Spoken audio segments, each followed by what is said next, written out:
और आप सब जानते हैं यज्ञ से द्रौपदी पैदा हुई और यज्ञ से शिखंडी पैदा हुआ, है ना। दोनों उसी यज्ञ से पैदा हुए, 3 बच्चे पैदा हुए हैं, एक दुष्टद्युम्न, द्रौपदी और शिखंडी। विधि पूर्ण हुई, दुष्टद्युम्न पैदा हो गया, विधि पूर्ण हुई, द्रौपदी पैदा हुई उसी यज्ञ से। लेकिन विधि में थोड़ी कमी रहेगी, शिखंडी पैदा हुआ। तो देवताओं को कुछ लेन देन नहीं है, नियम की पूर्ति हो गई, फल मिल गया। लेकिन उस फल के द्वारा आपके जीवन में सुख आ रहा है या दुख आ रहा है, इससे देवताओं को कोई मतलब नहीं है। और ऐसे कई उदाहरण आप देख सकते हैं। देवताएं वरदान दे देती है और उस वरदान के द्वारा जीवात्मा अपना भला कम कर लेता है, नुकसान ज्यादा कर लेता है। और जितनों को भी देवता भक्तों को जितनों को भी वरदान मिला, उन सब ने दूसरों का भी बुरा किया और खुद का तो किया ही किया। तो इस कारण उनके सुख में वो जो देते हैं वो सुख नाशवान सुख है, समाप्त होने वाला सुख है, या उस सुख से दुख निर्माण हो जाता है, लेकिन इसमें अंतर नहीं कर पाते। कहते हैं देवताओं के पास भी 5 प्रकार है और परमात्मा के पास भी 5 प्रकार है। तो देवताएं परमेश्वर क्यों नहीं, परमेश्वर देवता क्यों नहीं? क्योंकि 5 प्रकार दोनों के पास है, तो ज्ञान भी दोनों के पास है, सुख भी दोनों के पास है। तीसरी बात है सामर्थ्य, सामर्थ्य भी दोनों के पास है। परमेश्वर प्रवृत्ति माया सृष्टि संहार करी या रचना करी। परमात्मा की इच्छा से माया सृष्टि का संहार भी करती है, सृष्टि की रचना भी करती है। परमात्मा का शरीर भी बनती है माया। जीव अर्जक देवता फलदाती, चैतन्य व्यापार थे परमेश्वर उद्धरिता। जीवों ने कर्मों का अर्जन करना है, देवता ने कर्मों का फल भुगतवाना है। सामर्थ्य है ना उनके पास। चैतन्य व्यापार थे, चैतन्य माया सृष्टि की रचना कर देती है, तो सामर्थ्य भी देवताओं के पास है, परमात्मा के पास भी सामर्थ्य है। ये दोनों जगह सामर्थ्य शब्द का प्रयोग होने के कारण सामान्य व्यक्ति जान ही नहीं पाते कि परमात्मा किसे कहा जाए। वहां भी सामर्थ्य है जी, वहां भी है। और कुछ लोग की यह मान्यता है कि देवता जल्दी प्रसन्न होती है और फल दे देती है। 12-12 साल लटकते हुए लोगों को आपने पढ़ा होगा, राम जी के लिए या रावण, जरासंध, उग्रसेन, न जाने कितने ही लोग। और जिसके पास कृपा है वो जल्दी प्रसन्न होगा, या जिसके पास कृपा नहीं है वो जल्दी प्रसन्न होगा। दया, माया, कृपा, करुणा, ये जो गुण है ये केवल परमात्मा के पास है, परमात्मा को छोड़ करके किसी के पास नहीं है ना। तो जिसके पास दया, माया, कृपा, करुणा और प्रसन्नता, ये मनोधर्म केवल परमात्मा के पास है, तो वो परमात्मा ही जल्दी प्रसन्न होता है। यह अज्ञानता है कि देवताएं जल्दी प्रसन्न होती है। तो चलो जी, कोई दुख जीवन में आया तो कोई बाहर की विधि की जाए, ऐसी कुछ लोगों की मान्यता हो सकती है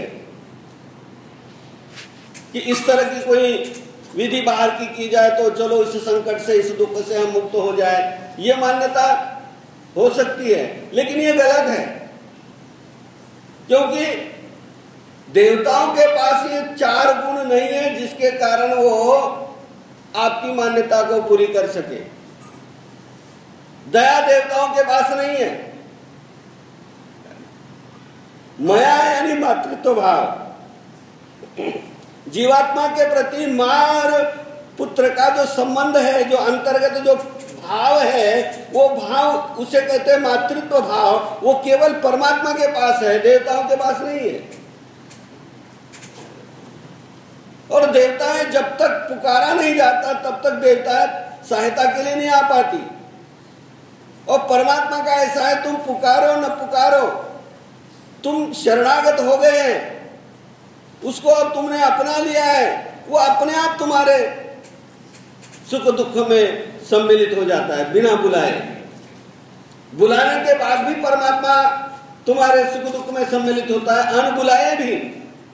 सैकड़ों उदाहरण आपको पोथी में पढ़ने को मिलेंगे कि अपने आप। और नामाचल 8 है जिसमें बतलाए क्या क्या काम परमात्मा करते हैं।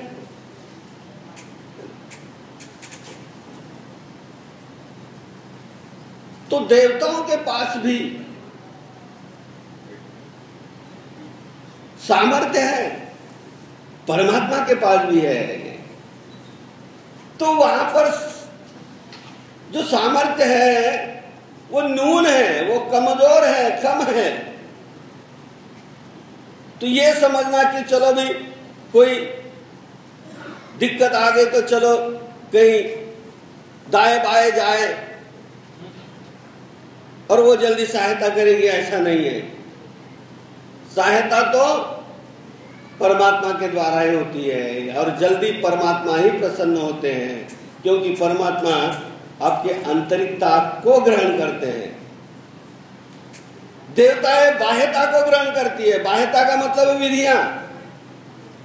देवताओं के प्रति विधि की जरूरत है, विधि की पूर्ति हो गई, काम हो गया। परमात्मा के प्रति तुम्हारे आंतरिकता क्या है, इसकी ज्यादा जरूरत है, बाह्यता की जरूरत नहीं है ना। विधि का अर्थ क्या है? काल, क्रिया और द्रव्य। काल यानी किस समय वो काम पूजा की जाए। अब 17 जून से अधिक मास शुरू हो रहा है ना। अब देखना अन्य संप्रदाय में दान के ऊपर बड़ा जोर लगाएंगे। उनकी मान्यता है अधिक मास में दान करने के बाद डायरेक्ट स्वर्ग का टिकट मिल जाता है, मान्यता है उनकी। 14 जुलाई अगस्त 14 अगस्त से कुंभ मेला शुरू हो रहा है। और कुंभ मेले में स्नान करने से, या उसे सिंहस्थ भी कहते हैं, उस सिंहस्थ में दान देने से स्वर्ग की प्राप्ति उसके बाद की हो जाती है। तो इसको कहते काल, समय। समय को ध्यान में रखते हुए जब दिया जाता है तो उसका महत्व ज्यादा वर्णित है। और हमारे यहाँ ऐसा नहीं है। हमारे यहाँ यह है कि तुम हृदय से दे दो, मन से दे दो, उसमें स्थान, काल, पात्र, द्रव्य इसकी कोई महत्ता नहीं है। यहां से दिया यानी हृदय से, देने के भाव से दिया। समय कोई भी हो, काल कोई भी हो, द्वापर युग का काल हो सकता है, कलयुग का काल हो सकता है, या सिंहस्थ हो या ना हो, अधिक मास हो या ना हो। तो यह है परमात्मा की भक्ति। काल का कोई महत्व नहीं है। काल कलयताम हम, मैं काल का स्वामी हूं। मैं कौन हूं? काल का, समय का मैं स्वामी हूं। मेरे द्वारा ही काल संचालित है। तो इसलिए काल का ध्यान ही नहीं है। काल और दूसरी क्रिया, ये बेलपत्र चाहिए, पूजा में ये फूल चाहिए, दुर्वा चाहिए। तो ये जो क्रिया है, ये इन क्रियाओं का ईश्वरीय धर्म में इतना महत्व नहीं है। एक बार पंगत में भोजन करने के लिए बैठे, तिलक ढूंढने के लिए भक्तानी गई, तिलक मिला नहीं। बाबा जी ने कहा तुम्हारे हाथ में क्या है? कहते कटोरी। क्यों? कहते इसमें जल है, संकल्प डालने के लिए कटोरी रखी है। कहते ऐसे करो, 2 उंगलियां उसमें भिगो दो, डुबो दो कटोरी में यानी पानी में, और उसका तिलक लगा दो। पानी का तिलक भी केसर का तिलक बन जाता है, पानी का तिलक भी केसर का तिलक बन जाता है। यह परमात्मा की भक्ति है, यह परमात्मा की विशेषता है। इसका अर्थ ये नहीं कि तुम हमेशा ही, है ना, पानी को ही तिलक मानो। मुझे हमको भी बड़ी कई बार दिक्कत होती है बताने में, है ना।